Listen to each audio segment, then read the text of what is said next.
Creating custom conditional metric with Keras.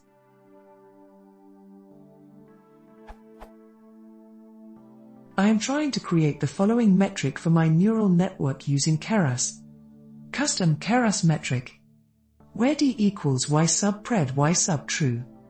And both y sub pred and y sub true are vectors. With the following code. Import keras.backend as k.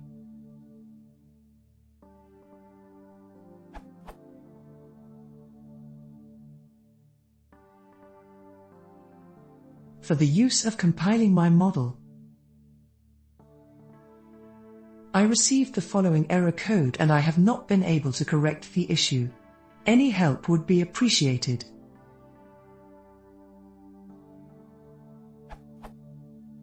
Raise type error using a tf.tensor as a Python bool is not allowed. Use if t is not none, instead of if t, to test if a tensor is defined, and use TensorFlow ops such as type error, using a tf.tensor as a Python bool is not allowed.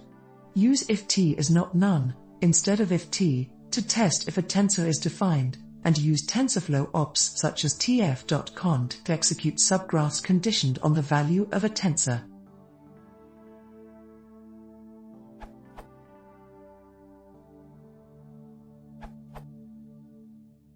The metric you are providing is not a function that gets executed each time, but rather a construction of the function, computational graph, that needs to be evaluated. So it needs to be deterministic. Try.